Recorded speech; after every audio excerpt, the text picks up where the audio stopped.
আমাদের যুবদলের নয়ন ভাইয়ের কথা, তেগিরা বেঈমান নয়, অভিমানী হয়। এই কথাটায় আমার মন ছুঁয়ে গেছে। এটা আসলেই বাস্তব। যারা 10ই ডিসেম্বর গোলাপবাগ প্রোগ্রাম করে নাই, মানুষ খুঁজে পাই নাই, আজকে দেখি তাদের আনাগোনা। যাদেরকে 28শে অক্টোবর একটা বারের জন্য 2 চোখে দেখি নাই, এখন দেখি তাদের অনেক আনাগোনা। গণতন্ত্র মা বেগম খালেদা জিয়া, যে গণতন্ত্রকে পুনঃ উদ্ধার করার জন্য কারাগারে তাকে প্রেরণ করা হয়েছিল, সেই গণতন্ত্র মা বেগম খালেদা জিয়া এখন মরহুম বেগম খালেদা জিয়া। যখন তাকে কারাগারে প্রেরণ করে, একজনকেও দেখি নাই ফাইট করার জন্য। সেই তেগি বিএমপিগুলা কোথায়? আদৌ এই 2 চোখ তাদেরকে খুঁজে? আমার মতো শাহিনুর, আমি তাদেরকে খুঁজি। আসলেই যারা তেগি বিএমপি তারা খুব অভিমানী, খুব অভিমানী। এত রাগ কেন, এত অভিমান কেন, কিসের জন্য? তারা হারায় যাচ্ছে। যাদেরকে ব্যানার ধরার মতো একটা মেয়ে মানুষ দূরের কথা, পুরুষ মানুষও পাই নাই। গণতন্ত্র মার মুক্তি চাই, মুক্তি চাই, নিঃশর্তে মুক্তি দিতে হবে। আন্দোলন সংগ্রাম যখন আমরা করে গেছি, সেই ব্যানার ধরার মতো কোনো মানুষ ছিল না। এখন দেখি যে তেগি বিএমপিদেরকে ধাক্কা দেওয়ার মতো মানুষ আছে। তখনই ভাবি, অভিমান করে কি হবে? ঘরে বসে থেকে কি হবে? আন্দোলন সংগ্রাম যারাই করলো মাঠ পর্যায়ে, তাদের কোনো মূল্যই হইল না। নির্বাচনের পর যারা জোর গলায় মাঠ পর্যায়ে আন্দোলন সংগ্রাম করে গেছে এবং চিল্লাইয়া চিল্লাইয়া জোর গলায় বলছে, জনাব তারেক রহমান বাংলাদেশে আসবে বীরের বেশে। আসছে তারেক রহমান বীরের বেশে বাংলাদেশে, আসছে তারেক রহমান বীরের বেশে বাংলাদেশে। তার কর্মীরা খুবই আনন্দিত, গর্বিত। আমার নেতা 17 বছর পর বাংলাদেশে আসছে। আমার নেতা বাংলাদেশের প্রাইম মিনিস্টার হয়েছে, জনাব তারেক রহমান। কিন্তু দেখি বিএমপিগুলো কোথায়? এখন দেখি জনাব তারেক রহমান, তার লোকও যারা সেলফিবাজি করে, সেই আগের পুরান পাপি যারা যারা প্রিয় দর্শক, অবশেষে পিছু হটতে শুরু করেছেন ট্রাম্প এবং মার্কিন প্রেসিডেন্ট ট্রাম্প 5 দিনের জন্য বিদ্যুৎ কেন্দ্র ও জ্বালানি অবকাঠামো হামলা স্থগিতের ঘোষণা দিয়েছে এবং বলা হয়েছে যে ইরানের সাথে ওনার আলোচনা চলছে 2 দিন থেকে।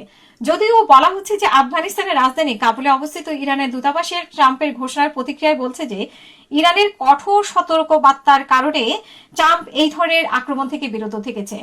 আমরা ইতিমধ্যেই শুনেছি যে ট্রাম্প 48 ঘন্টার হুমকি দিয়েছে, 48 ঘন্টার আলটিমেটাম দিয়েছে ইরানের উপরে, এবং সেই আলটিমেটামের জেরে ইরানও পাল্টা হুমকি দিয়েছে এবং সেই হুমকির ভয়ে এখন ট্রাম্প পিছু হটতে শুরু করেছে।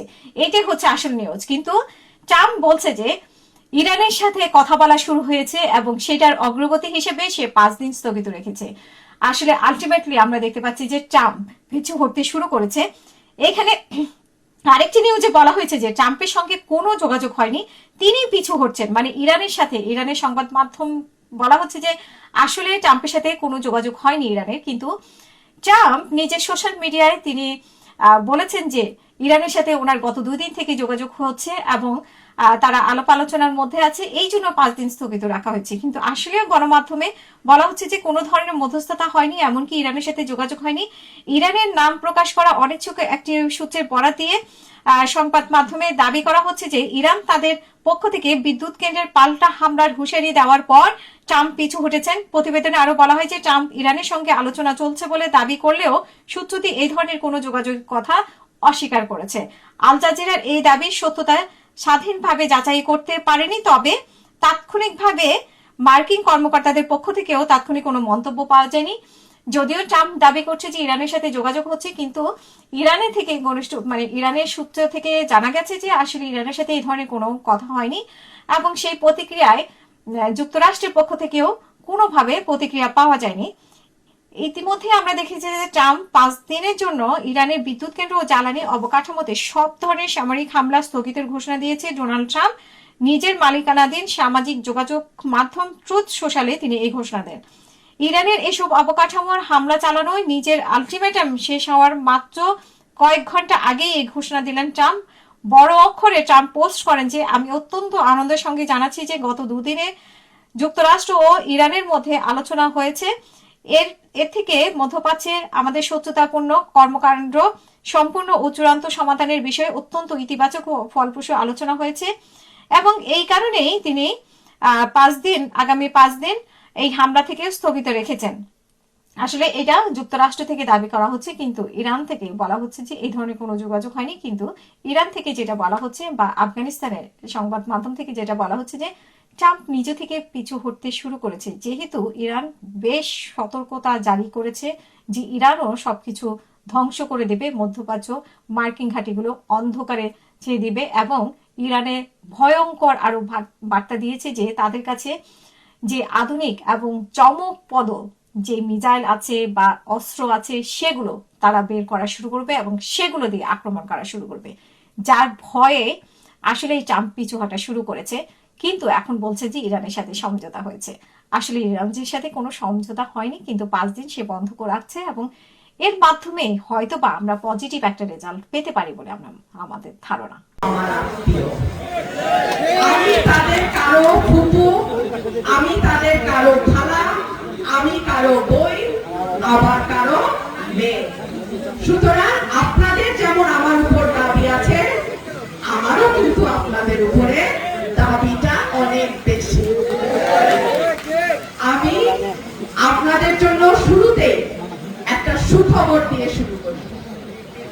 আমাদের ব্রাহ্মণবাড়িয়া 2 আসনের জন্য 100 কোটি টাকা বরাদ্দ দেয়া হয়েছে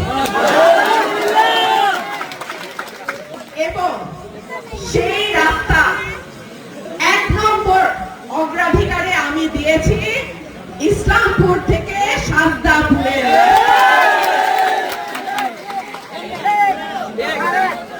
আপনারা শুধু দোয়া করেন, আল্লাহ যদি আমাকে বাঁচায় রাখে, আমি আমার এই প্রথম 5 বছরে সাজদাপুর থেকে ইসলামপুরের রাস্তাটা আমি করে দিতে চাই। আল্লাহ যেন আমাদের রাস্তা সহজ করে দেন, পথ সহজ করে দেন এবং আপনাদের সকলের দোয়া সহযোগিতা আমি চাই। আজকে আলোচনায় বেশ কিছু সমস্যার কথা তুলে ধরা হয়েছে। প্রথমেই এসছে আমরা বর্ডার এলাকা মাদকের সমস্যা।